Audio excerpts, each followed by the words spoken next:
ধরুন, ভারতবর্ষের অর্থনীতিকে আরো শক্তিশালী করার জন্য এই বাজেট ওয়েলকাম করছি।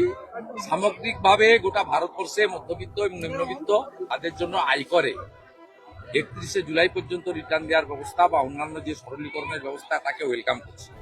ক্যান্সার, ডায়াবেটিস, ব্লাড সুগার সহ অন্যান্য কিছু ব্যাধি আছে যেটা সংক্রামিত হচ্ছে প্রচুর মানুষের মধ্যে, তার ওষুধের দাম কমানোর ব্যবস্থা করা হয়েছে। এই ধরনের অনেক উল্লেখযোগ্য ঘোষণা হয়েছে, অনেকগুলো কাজ করা হয়েছে। প্রধানমন্ত্রী আবাস যোজনা থেকে শুরু করে জল জীবন মিশন সহ নানা বরাদ্দ বৃদ্ধি পেয়েছে।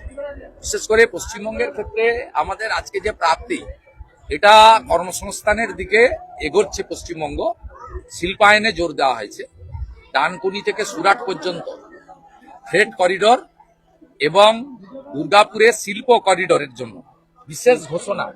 পশ্চিমবঙ্গে গত 15 বছরে যে 6888টা শিল্প চলে গেছে এবং শিল্পে শ্মশান হয়েছে, শিল্প ছাড়া কর্মসংস্থান এবং রাজস্ব বৃদ্ধি হতে পারে না। সেই জায়গায় একটি নতুন দিশা আজকের এখানে দেওয়া হয়েছে।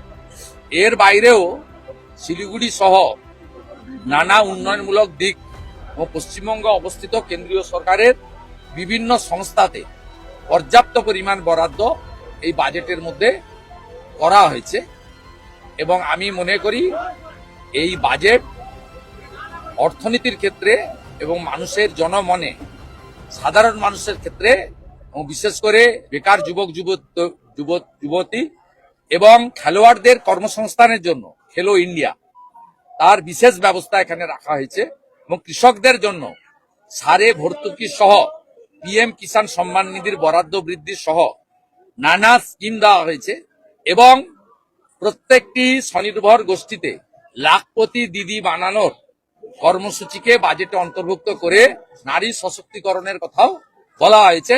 এক কথায় এই বাজেটকে স্বাগত জানাতে পারি। পশ্চিমবাংলার জনগণকে বলবো, এপ্রিল মাসে বিধানসভা ভোটে এবারে পরিবর্তন আনুন, বিজেপিকে আনুন, যাতে কেন্দ্রীয় সরকারের এই জনমুখী বাজেট পশ্চিমবঙ্গের গ্রামান্তরে আমরা পৌঁছে দিতে পারি এবং কেন্দ্র রাজ্য একসঙ্গে কাজ করতে পারি। ডবল ইঞ্জিনের সরকার দরকার। 21টা রাজ্যে এর সুফল যেভাবে পাওয়া যায় এখানে পাওয়া যায় না। এখানে আয়ুষ্মান ভারত চালু হয় না, এখানে বিশ্বকর্মা যোজনা চালু হয় না, এখানে প্রধানমন্ত্রী ফসল বীমা যোজনা থেকে শুরু করে হিন্দুদের নাম পিএম কিষাণ সম্মান নিধিতে রাজ্য সরকার পাঠায় না।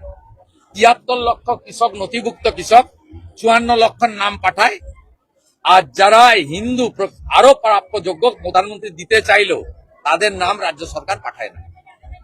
তাই পশ্চিমবঙ্গে এই বাজেটের যদি প্রপার সুফল নিতে হয়, বাংলার মানুষকে শুধু নন্দীগ্রাম জিতালে হবে না,